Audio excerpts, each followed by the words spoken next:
Opa, tudo bem?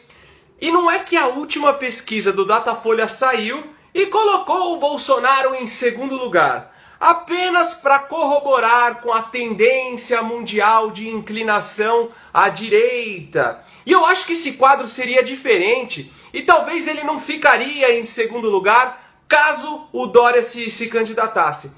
Pois os liberais, que é uma grande parte aí da direita brasileira, que por sinal está sendo muito influenciada pelos meninos do MBL, votariam no Dória. E em face disso, eu achei bem interessante aí o que o Rodrigo Constantino declarou, né? Que se a vitória vier pelo Caiado, por exemplo, que é um figurão mais conservador dentro do DEM, ou se vier pelo Dória, que se figura aí até agora como um liberal infiltrado na social-democracia, ou se vier pelo truculento Bolsonaro, isso já representaria um grande avanço, porque segundo ele, para onde o vento apontar, deixando você satisfeito ou não, está apontando para uma guinada à direita. Bom, mas pelo menos por enquanto, o Dória ainda é prefeito de São Paulo e não é candidato aí nas próximas eleições. Mas o fato é que eu não tenho dúvidas de que até 2018 o Bolsonaro vai crescer ainda mais. E como já sabemos, o atual establishment vai tentar de todas as formas denegrir a sua imagem. Isso se o Supremo, com seu corpo de juízes indicados pelo Fernando Henrique, Lula e Dilma, não usar alguma das besteiras aí que o Bolsonaro reverbera por aí para o tornar ilegível. Mas do contrário, eu creio que ele pode vencer as eleições sim. Mas aí eu te pergunto, será que ele é o candidato ideal daqueles que se consideram conservadores?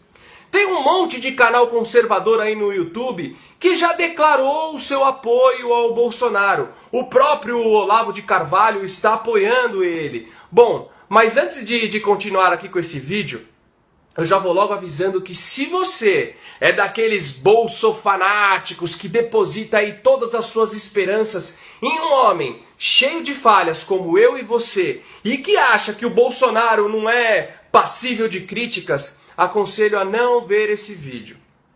Eu, como conservador, julgo que, por enquanto, ele é a nossa única opção, apenas por pura falta de opção, pois, infelizmente, o Bolsonaro não é um conservador. E eu vou te explicar por quê. A maior referência política do Bolsonaro é o governo militar, que durou de 64 a 85.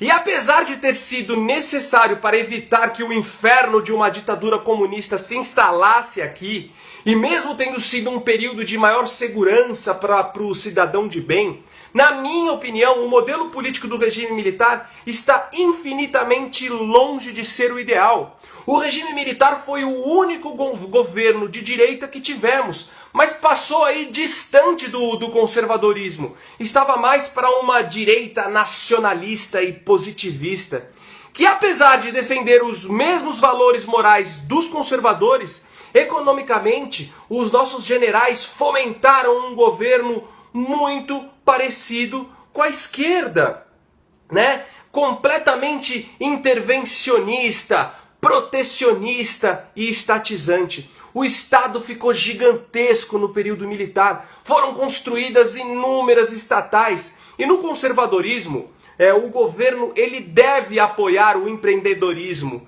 mas não querer se tornar aí um empresário também para concorrer no mercado usando o dinheiro do contribuinte. Essa onda de agigantamento do Estado começou lá na era Vargas. E os nossos generais continuaram com a expansão estatista. E se os militares não deixassem essa herança, talvez a esquerda não teria tido o ambiente propício para se manter no poder por tanto tempo, né? A máquina pública gigantesca, relegada aí pelos nossos governos pregressos, apenas facilitou a institucionalização da corrupção que está destruindo a nossa nação. Eu adoro o Bolsonaro como uma figura atuante no legislativo. Acho imprescindível sua presença no Congresso, mas eu confesso que sempre tive receio do Bolsonaro ascender ao executivo, por causa da sua correspondência com o modelo político militar. E para ajudar, ele nunca se posicionou economicamente aí nos seus discursos ou nas entrevistas. Eu ainda não vi uma entrevista que conseguisse desenhar de fato seu perfil em política econômica. As entrevistas ficam sempre mais preocupadas em transformá-lo em um macaco de auditório, né? Abordando apenas aqueles assuntos polêmicos que chamam a atenção das massas.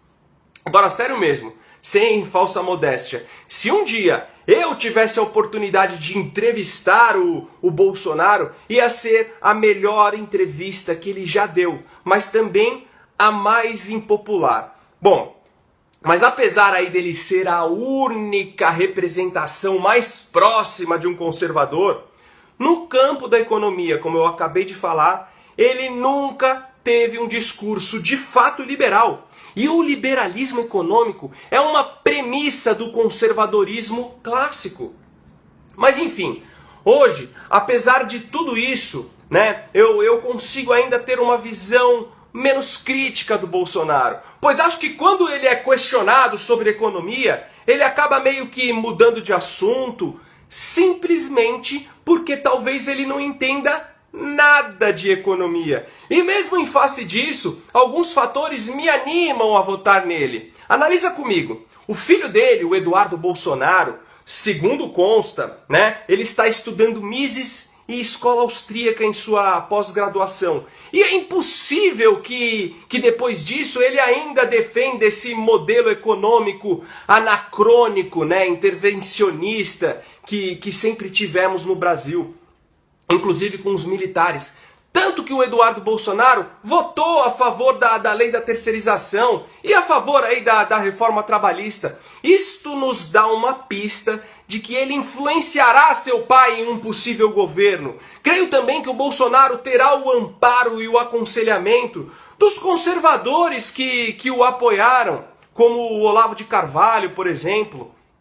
Outro ponto é que a direita brasileira está ganhando muito espaço através dos liberais, que apesar de não convergir com os conservadores nas questões morais, convergem no âmbito econômico. E qualquer que seja a representação que estiver à frente do executivo em 2018, tanto claro que seja alguém de direita, sofrerá uma forte influência dessa onda de liberalismo, que para mim é um dos movimentos mais positivos que tivemos na nossa política nas últimas décadas. Toda essa rede de influências contribuirão com Bolsonaro na arregimentação do seu governo, contribuindo também na hora da escolha aí dos ministros. Outra questão que todos ficam se perguntando quando vislumbram uma vitória do Bolsonaro é como ele conseguiria governar sem o apoio do Congresso. Na minha opinião, não ter o apoio do Congresso é positivo e negativo ao mesmo tempo. Negativo, pois em uma democracia nada pode ser decidido sem o apoio do Parlamento e do Senado. E um executivo sem esse apoio é uma liderança engessada. Mas não ter esse apoio também é paradoxalmente positivo, porque quando se trata de um candidato que subiu ao poder máximo, construindo parcerias e arranjos, ele acaba fazendo suas escolhas não com base no que é melhor para o povo ou com base na sua própria crença, mas sim atendendo os acordos dos seus conchavos, ficando engessado da mesma forma. E isso é uma coisa que com certeza não vai acontecer com Bolsonaro, pois ele chegou onde chegou indo na contramão aí de tudo em Brasília, tendo apenas o apoio único e exclusivo do povo.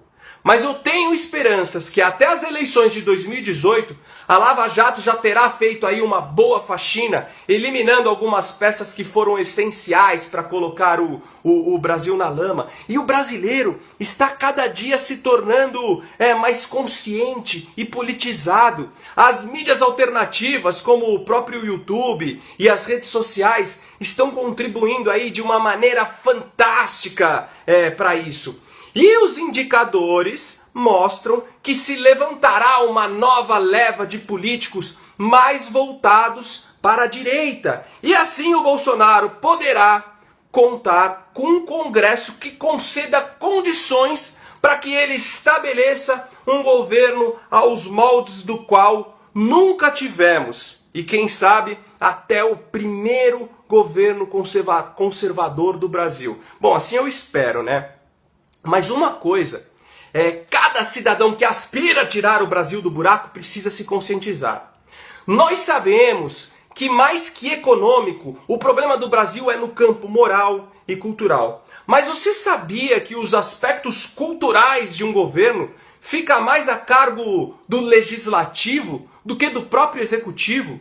Por isso não adianta termos um presidente querendo conservar os nossos valores ocidentais, judaicos, cristãos na sociedade, se tivermos um parlamento progressista, né, comprometido com a ótica globalista de mundo e com as heranças ideológicas provenientes do marxismo. Em 2018, vamos votar para 2/3 do Senado e para toda a Câmara. Sendo assim, vamos nos atentar para não continuarmos com as mesmas velhas figurinhas já desgastadas. Vamos conhecer o posicionamento ideológico de cada candidato ao parlamento e ao Senado. Vamos repelir todos os que fazem discursos estatizantes, que enxergam o Estado como uma figura de um pai provedor e promovem as divisões na sociedade entre negros e brancos, ricos e pobres, héteros e gays, minoria e maioria. Chega disso tudo, já deu o que tinha de dar. E se você é um conservador ou mesmo um liberal, acha que tem competência e se sente preparado para fazer a diferença aí nesse cenário, filie-se a algum partido que esteja o máximo possível longe desses discursos esquerdizantes, pois finalmente chegou o momento da renovação em todos os sentidos, nesse nosso decrépito ambiente político. Bom, esse foi o vídeo de hoje. Curte o vídeo, se inscreve no canal, compartilha nas redes sociais. Valeu!